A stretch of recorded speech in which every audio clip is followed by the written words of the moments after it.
chute de Bachar al-Assad, l'évêque catholique de Damas affirme avoir rencontré des responsables rebelles et assure que les chrétiens, entre guillemets, n'auront pas de problème. Fermez les guillemets.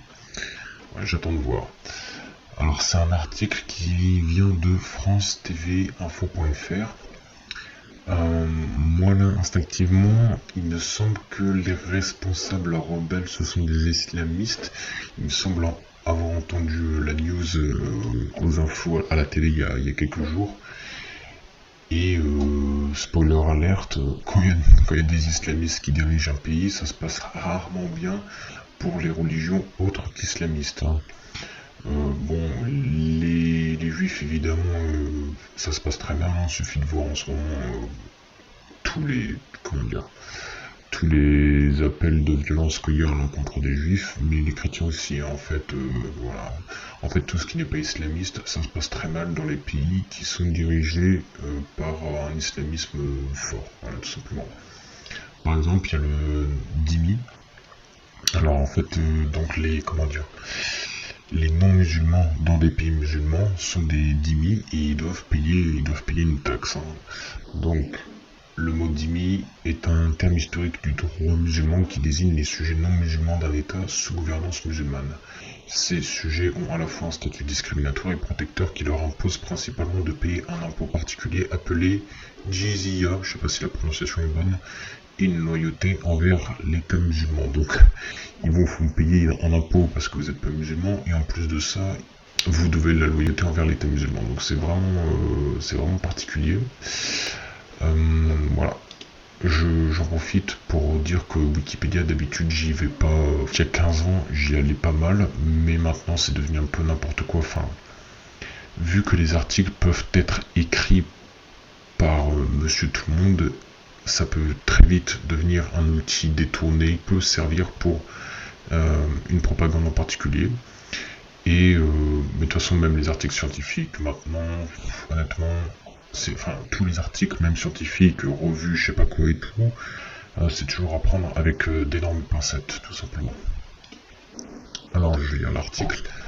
Invité lundi dans France Info Soir, Georges Assadourian souhaite une fraternité nationale et que la Syrie soit un État laïque pour tout le monde.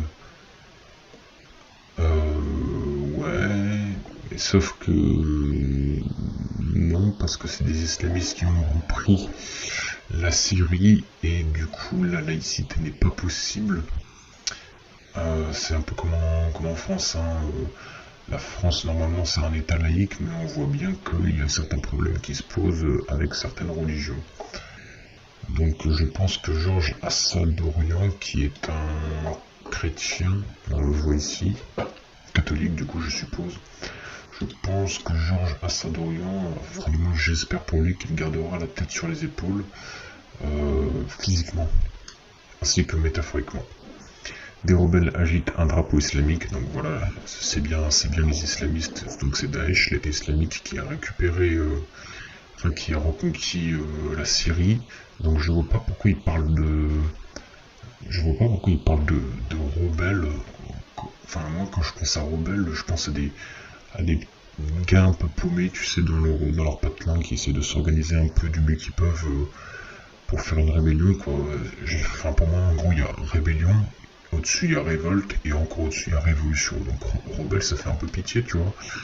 Alors que, bon, l'État islamique, a priori, est quand même suffisamment, enfin, très organisé, et même suffisamment organisé pour prendre le contrôle d'un pays entier.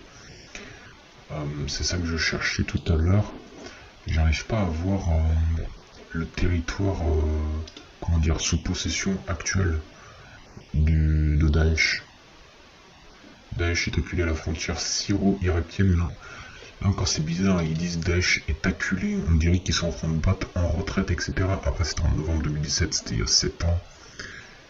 Du coup je sais pas trop ce qu'ils foutent, en tout cas Wikipédia, pourquoi ils mettent pas à jour leur carte là de territoire conquis par Daesh, parce qu'en novembre 2017 on dirait qu'ils sont en PLS, ils sont à la frontière syro-irakienne où ils résisteraient jusqu'au début de l'année 2019, donc là vu comment c'est marqué on dirait qu'ils se sont fait soumettre en 2019, que ça n'existe plus depuis 2019. Pourtant là on voit que ils ont repris la Syrie, donc bon, c'est bizarre. C'est vraiment bizarre. 2024, dans le cadre de sa campagne mondiale visant à les tuer où que vous les trouviez, le groupe a mené et revendiqué 35 attaques dans 7 des 14 provinces syriennes au cours des 10 premiers jours de 2024 sur un total de 100 attaques dans le monde. Mais ils veulent tuer qui comme ça? Enfin, ils veulent tuer... Genre vraiment, ça les obsède à ce point de vouloir tuer tous ceux qui leur ressemblent pas, c'est quand même pas net quoi. Mais bon. Bref, je retourne sur l'article, du coup c'était où? Ah non, c'était pas là, c'était pas... Oui, c'était là.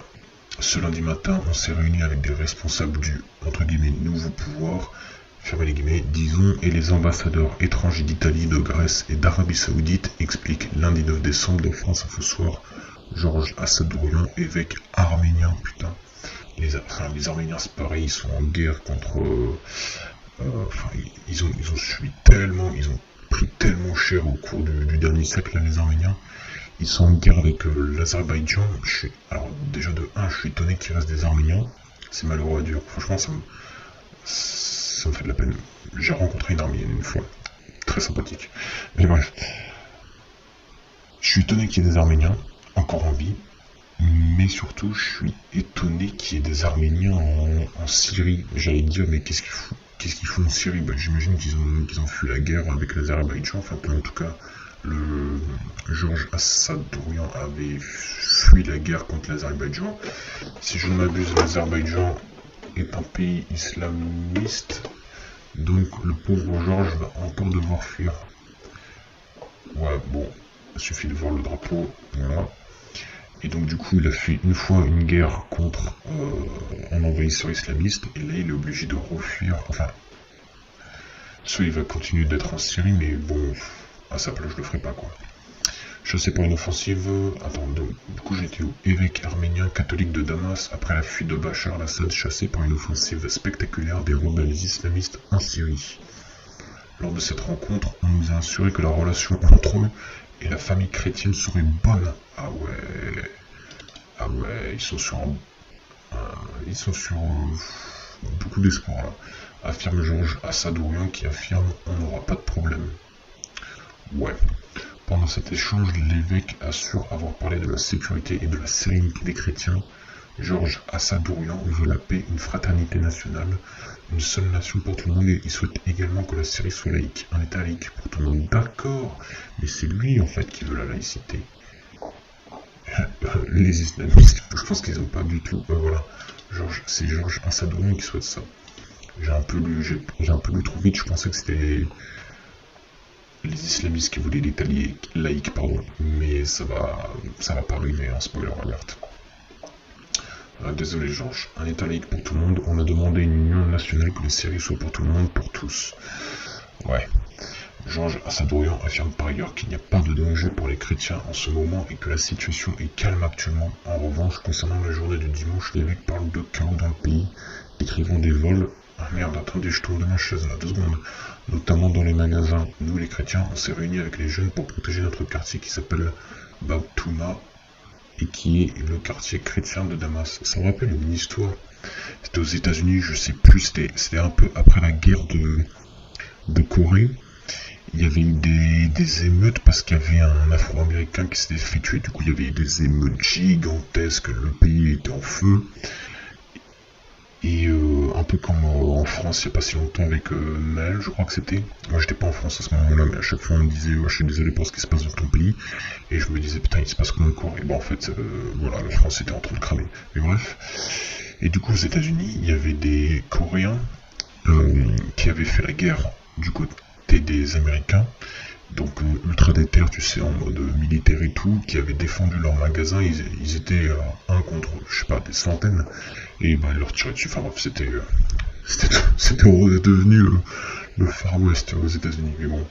Et du coup là ça me fait penser à ça, nous les chrétiens on s'est réunis avec les jeunes pour protéger notre quartier qui s'appelle, voilà, ça me fait penser à l'histoire aux États-Unis, mais moi honnêtement, le Georges Assadourian je le trouve franchement irresponsable. Parce que ça sert à rien de dire oui tout va bien aller, alors que on sait très bien comment ça va finir quoi. s'il y a des gens qui le croient, qui restent dans le pays, il y a quand même des chances que à un moment ou à un autre ils perdent la tête, quoi. C'est pas qu'une façon de parler, malheureusement. Mais ouais, voilà la news. Mais ouais, j'arrivais pas à voir. J'aimerais bien savoir quand même. Du coup, je voulais regarder sur ChatGPT, mais il est pas disponible. Je peux pas me servir de ChatGPT, c'est bizarre. Daesh. Territoire contrôlé actuellement. Oups, je galère à écrire parce que j'ai mon micro sur mon clavier. Malgré l'absence d'un territoire et le nombre important de groupes djihadistes qui n'ont prêté allégeance à l'étranger, Daesh a conservé un très fort ancrage dans la zone syro-irakienne. Ces deux pays restent le centre effectif d'une organisation progressivement devenue internationale. Ah ouais, mais ça c'était en 2021. En 2024, qu'est-ce qu'ils font?